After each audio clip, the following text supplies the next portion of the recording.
Apa itu topologi jaringan? Itulah yang akan kita bicarakan di video ini. Sekarang, topologi adalah tata letak bagaimana jaringan berkomunikasi dengan perangkat yang berbeda. Dan ada beberapa kategori topologi yang berbeda. Ada kabel dan nirkabel.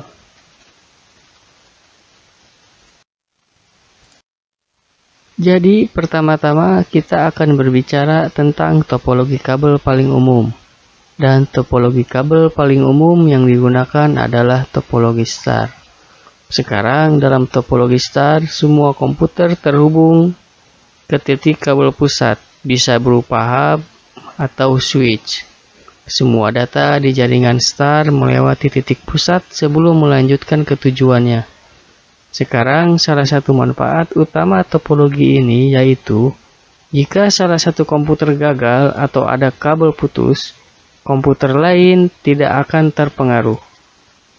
Karena setiap komputer memiliki koneksi kabel sendiri. Namun, selain keuntungan, ada juga kelemahan pada topologi star. Jika hub pusat atau switch mengalami kegagalan, maka semua komputer di titik pusat itu akan terpengaruh, dan ini merupakan kegagalan satu titik.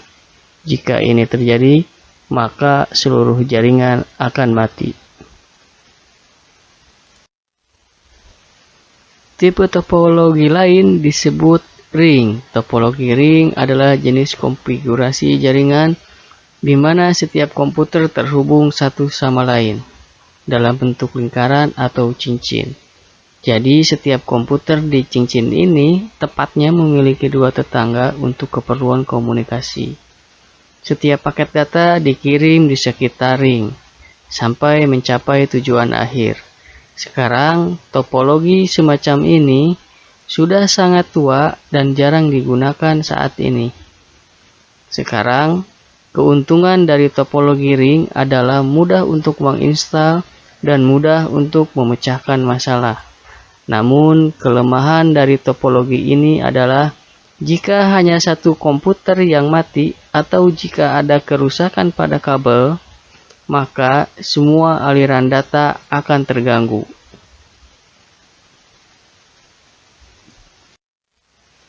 Dan yang berikutnya adalah topologi bus. Topologi bus adalah teknologi yang sangat tua dan seperti topologi cincin tidak banyak digunakan saat ini. Ini adalah jenis pengaturan jaringan di mana masing-masing komputer dan perangkat jaringan terhubung ke kabel tunggal atau tulang belakang. Dan tulang punggung ini adalah kabel koaksial. Komputer terhubung ke kabel ini menggunakan konektor khusus yang disebut BNC, yang juga dikenal sebagai konektor T. Salah satu kelebihan topologi bus adalah ia juga cukup murah dan juga mudah untuk diimplementasikan. Namun kekurangan dari topologi bus adalah mengharuskan kabel dipasang di kedua ujungnya menggunakan terminator agar pengaturan ini tetap operasional. Tidak boleh ada koneksi terbuka, termasuk ujung yang menempel pada komputer. Jadi, jika komputer dilepas atau terminator longgar atau hilang, kemudian kabel akan terbuka dan data akan terpantul kembali. Dan pantulan ini dikenal sebagai pantulan sinyal. Dan jika ini terjadi, maka aliran data akan terganggu. Dan ada juga topologi mesh. Sekarang, dalam topologi mesh, setiap komputer di jaringan terhubung ke setiap komputer lain di jaringan. Jadi, dengan memiliki begitu banyak koneksi, ia menangani kegagalan dengan sangat baik. Dalam ilustrasi ini ada 4 komputer dengan 3 koneksi di setiap komputer yang membuat total 12 koneksi untuk jaringan ini. Sekarang keuntungan dari topologi mesh, apakah itu? Dia dapat menciptakan tingkat redundansi yang tinggi. Karena jika satu atau lebih koneksi gagal, komputer masih akan dapat saling berkomunikasi.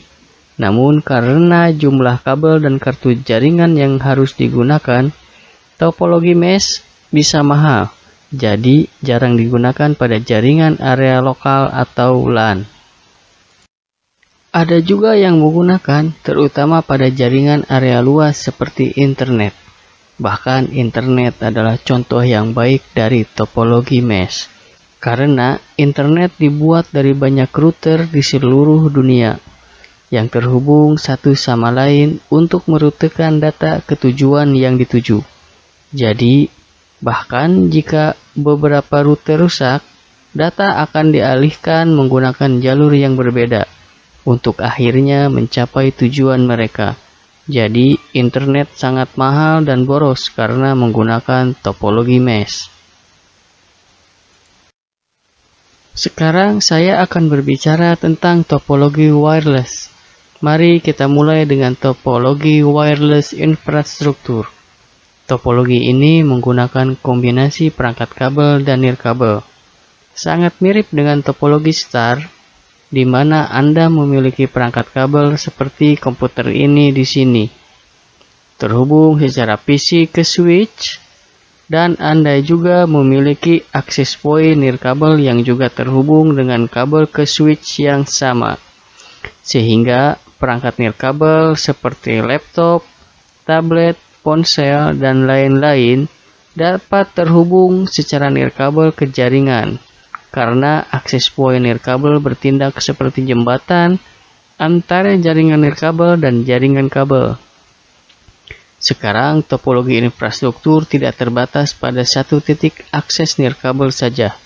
Bahkan Anda dapat memiliki beberapa jalur akses nirkabel jika Anda menginginkannya. Hanya tergantung pada kebutuhan jaringan. Dan topologi wireless atau nirkabel berikutnya adalah ad hoc. Ad hoc adalah topologi nirkabel yang sangat sederhana karena tidak mengandalkan infrastruktur apapun seperti kabel, router, server, atau akses point nirkabel. Semua perangkat dalam jaringan ad hoc terhubung secara nirkabel ke perangkat lain dalam jaringan peer-to-peer yang sederhana.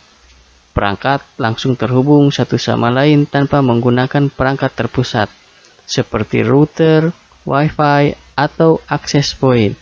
Dan karena mereka langsung mengakses satu sama lain tanpa server atau router, setiap perangkat bertanggung jawab atas keamanan dan izinnya sendiri. Ad hoc digunakan untuk pengaturan yang cepat, untuk jaringan nirkabel dengan cepat, atau perangkat dapat berbagi data tanpa perlu jaringan nirkabel yang ada. Dan topologi nirkabel terakhir disebut mesh wireless atau mesh nirkabel. Topologi mesh nirkabel mirip dengan topologi mesh kabel, di mana perangkat saling berhubungan satu sama lain, tetapi dengan pengecualian bahwa mereka saling berhubungan secara nirkabel. Jadi, misalnya katakanlah Anda ingin menggunakan beberapa akses point nirkabel. Semua melewati gedung sehingga perangkat nirkabel yang berada di area yang berbeda dapat mengakses internet. Jadi biasanya Anda akan memiliki modem yang membawa internet ke dalam gedung, dan kemudian Anda juga akan memiliki switch yang terhubung ke modem. Dan kemudian Anda akan menghubungkan setiap akses point nirkabel dengan kabel ke switch. Jadi dengan melakukan dengan cara ini membutuhkan kabel ekstra dan juga akan membutuhkan waktu ekstra untuk memasang kabel ke seluruh bangunan. Jadi ini lebih mahal dan lebih memakan waktu.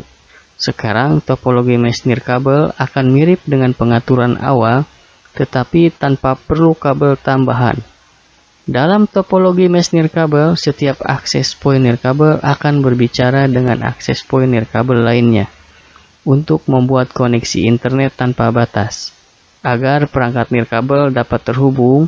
Jadi, dengan laptop ini di sini ingin mengakses internet, ia akan terhubung ke akses point nirkabel terdekat, dan kemudian akses point ini akan menyampaikan koneksi ke akses point berikutnya, dan kemudian yang berikutnya, dan akhirnya menemukan jalan kembali ke modem.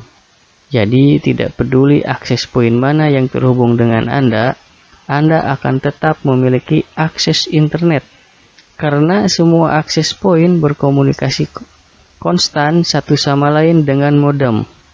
Dan bahkan jika satu atau lebih akses poin akan gagal, itu tidak masalah karena jalur lain akan mengubah rute data. Jadi topologi nirkabel dapat diandalkan karena koneksi internet tersebar di banyak akses poin nirkabel.